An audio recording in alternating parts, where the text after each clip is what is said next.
All right, time to keep these preview and prediction videos rolling.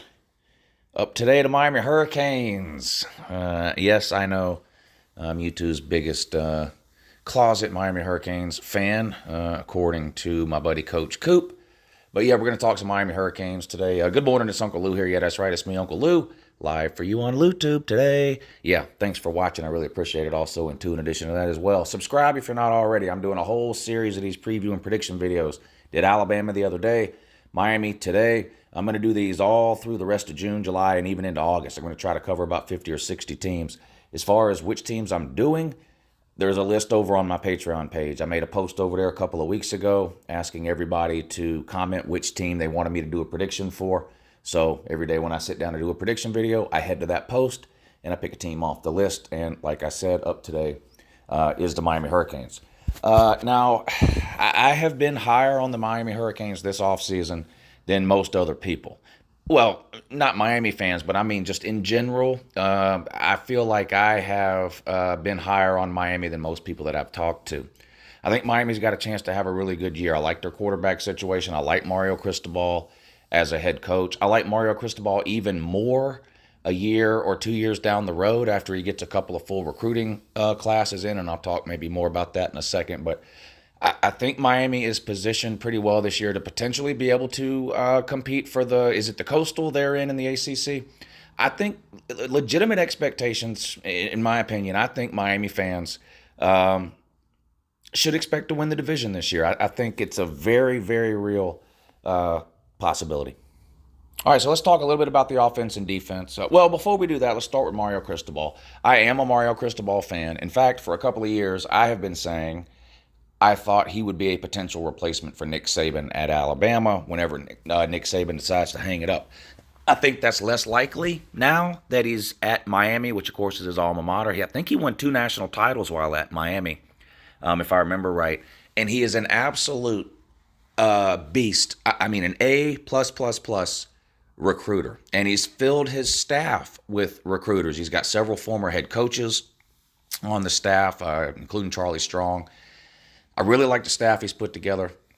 He understands the college game. He's worked the portal really well in his first offseason at Miami to try to fill in some of the gaps that exist on the roster until he can fill them in with high-level recruiting classes, which I fully expect to happen over the next couple of years. I think everyone would agree Clemson is the most talented team in the ACC based on recruiting over the last 3 or 4 years.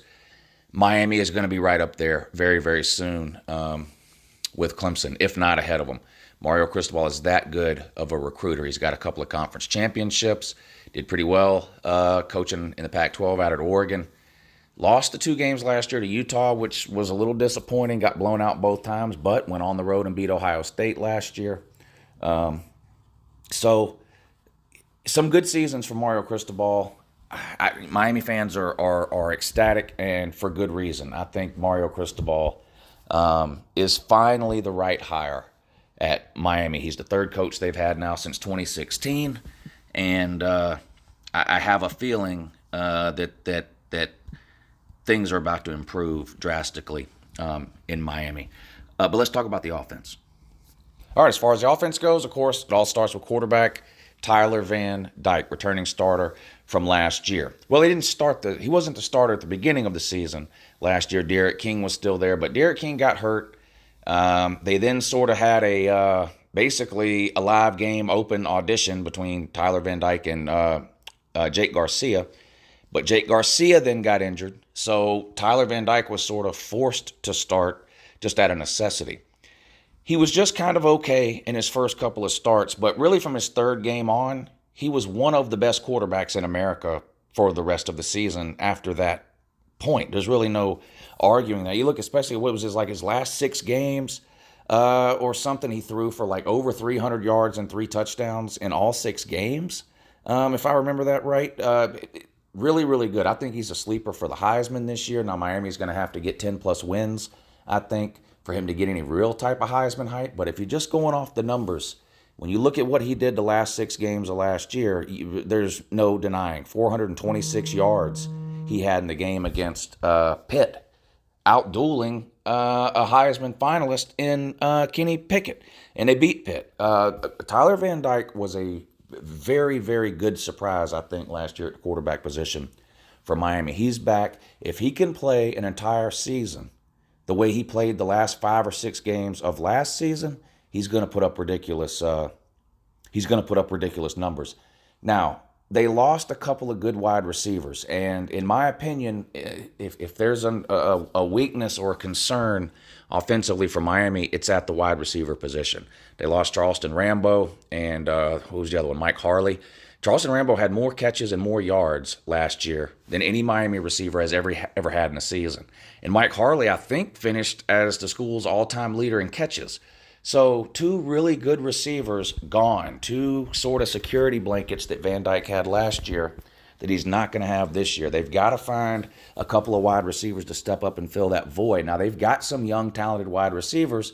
They're just unproven. So I'm not trying to tell the Miami fans that their wide receivers are terrible. I'm just saying we haven't seen a whole lot out of the receivers that are on Miami's roster, that are on the roster now. As far as the offensive line goes, returned 3 starters on the offensive line and should be able to run the ball pretty well. I like Jalen Knighton. He was your returning rusher last year. He's back. 500 and something yards, I think, last year. He should have more than that this year. I think the line will be better than last year. I don't know if it's going to be great. It's probably one of those areas that Mario Cristobal's looking to upgrade over the next couple of years. But it's still a pretty good offensive line. I think Miami will have some success running the ball, which should open things up even more for quarterback Tyler Van Dyke. The defense was a little bit of an issue for Miami last year. One of the problems they had last year, they were extremely inexperienced, really across the board defensively last year. That's going to turn into a benefit this year because now all of those guys have a year of playing time and a year's worth of experience. If you go back, was it the bowl game? I can't remember if it was the bowl game or the last game of the regular season, but like 6 of Miami's defensive starters were freshmen. I had 2 freshman safeties, a freshman corner, a freshman linebacker. I think they even had a freshman defensive tackle. He might have been a red shirt, though. But anyway, the point is, half of that defense was freshmen at the end of the year last year for Miami. Well, they're all back with a year of experience now. So the defense overall should improve. I think the strength of Miami's defense this year is probably going to be the secondary. Cameron Kitchens and Avante Williams, they were great last year. They're back. James Williams also at safety. Still got Tyreek Stevenson, who you got in the transfer portal from Georgia, who at times last year looked like a potential lockdown corner. Lots of talent, and this year lots of experience to go with that talent in the secondary for Miami. If there's an issue or a question I have defensively for Miami this year, it's probably going to be the linebackers. It seems like it wasn't that long ago, 2-3 years ago maybe. Miami had like these 2 or 3 inside linebackers that started like every game, freshman, sophomore, junior. They all went pro. They were great. Last couple of years, it's been a drastic drop-off in terms of production and talent at the linebacker position at Miami. So I'd like to see them take a couple of steps forward there. Now, the defensive line, I think, will be pretty good. You've got Leonard Taylor, and I believe he was a 5-star, too. And he played a lot last year as a freshman. He'll be even better this year as a sophomore. I think he led your team in tackles for loss, but he had 7 or 8 tackles for loss last year as a freshman. He's really, really good, and he's only going to get better. Like I said, a true freshman last year, former 5-star recruit. And I mentioned Mario Cristobal using the transfer portal earlier in the video. He brought in 4 or 5 defensive linemen just in the transfer portal alone. Now, he's going to need to hit on some of those. He's going to need some of those guys to step up and become starters and good, productive, reliable starters. If that happens, I think Miami's defense is going to be leaps and bounds better than what it was last year. All right, now it's time to talk about the schedule. And, of course, I'm going to give you a win and a loss, a win or a loss, for every single game on this schedule. I don't just do, okay, well, Miami's going 10-2, whatever the case. I'm going to try to tell you which games I think they're going to win and which games I think they're going to lose. Miami starts off with 4 non-con games in a row to kick off the season. So September full of non-con for Miami. Week 1 at home, Bethune-Cookman. Exhibition game here for Miami. They should blow this team out. Typically, I don't like these games week 1. You get a lot of big games week 1. If there's ever a year, though, when you probably don't mind playing one of these types of games in week 1, it's a year where you've brought in a new coaching staff, right? Not that you're not comfortable or confident in Mario Cristobal, but when it's his first game, for example, you play Texas A&M in week 3. Of course, we're going to talk about that in a second. You have to admit, you don't want to be playing Texas A&M week 1, in my opinion, anyway. I'm a Georgia fan. If Georgia gets a new coach, I don't really want to be starting out on the road against a top 10 team. So I think this is if you're going to have this game, this is a good year to have it. Bethune-Cookman, huge win. Southern Miss used to be pretty good. Been down lately though. Again, at home, a game where Miami should roll. And then the big one that everybody's been talking about all offseason, week 3. You got to go on the road to College Station and take on a top 10 Texas A&M team. This is going to be a tough game. Texas A&M is going to be favored. That's a tough place to play. They're talented, extremely talented. I know they lose 4 games every year some type of way, but they're extremely, extremely talented. Of course, everyone knows about the recruiting class they just signed this past year. And not too many of those guys are going to have much of an impact this year. It's more about the classes they had in the years before that. They've got 4 classes in a row ranked in the top 8. Multiple top 5 classes. They're probably the 3rd or 4th most talented team in the country. Just going on roster talent based off of recruiting rankings. This is going to be tough for Miami to pull this off. I've gone back and forth on this one several times. If you'd asked me in January, I wouldn't even have thought about it. I'd have picked out, Texas A&M is going to win by 2 touchdowns. The more time that has gone by this offseason, the less and less confident I have gotten in Texas A&M winning this game. I just can't pick against them at home. I'm telling you, if this game was in Miami, I would 100% pick Miami to win it. Again, I'm higher on Miami this year than almost anybody else you'll find outside of Miami fans themselves. I think potentially Miami could have a really good year. And losing this game on the road at Texas A&M is not going to do anything to change that. I think Miami could still have a great year, even if they drop that game. But I am taking Texas A&M there. Miami's 2-1. You come back home, last non-con game, Middle Tennessee State, you'll roll. So, the way I see it, month of September, worst case scenario, 3-1. And look, it's very possible Miami goes into Texas A&M and wins. And I love picking upsets and stuff too. And I can't pull the trigger on this one. I've got to go with Texas A&M, but I've got Miami at 3-1 after the first month of the season. You have a bye week, and then you start your ACC conference schedule at home against North Carolina, which I think could potentially be the biggest game of the year. The biggest game of the year for Miami. I think North Carolina is going to be better than people think this year too. They had a lot of expectations last year, didn't live up to it, crap to bed. Where they end up 6-7 or 7-6, something like that.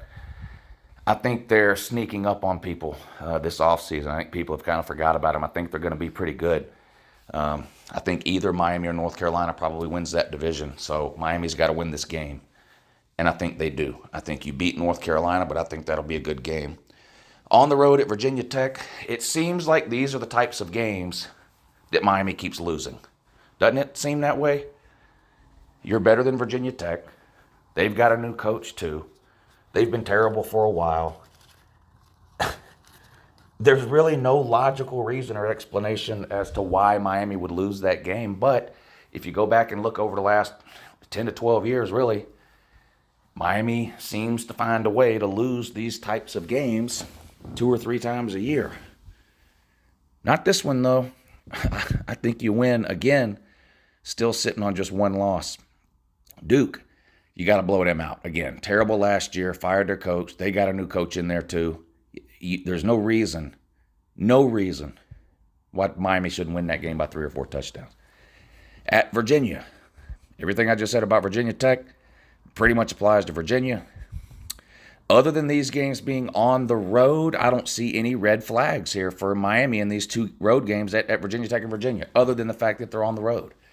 I think you beat Virginia. Florida State. How in the hell did y'all lose to them last year? Now, that was bad. Miami won 5 of its last 6 games last year. The only game you lost was Florida State. The hell? That's alarming. You can't let that happen again. You get them at home this year. I think Florida State is still a year away from being, anything even close to resembling what we all remember Florida State being, which was a good team. I don't see it this year. Revenge game. I think Miami keeps on rolling and wins there too. On the road at Georgia Tech, again, a huge win, or at least it should be. But these are the ones. Miami's got to stop losing these types of games. Don't lose to Georgia Tech, please. They are absolutely horrible. They're teetering on the verge of just shutting down their entire football program. That's how bad they are. You'll get to win on the road at Bobby Dodd, which is the worst Power 5 stadium in America.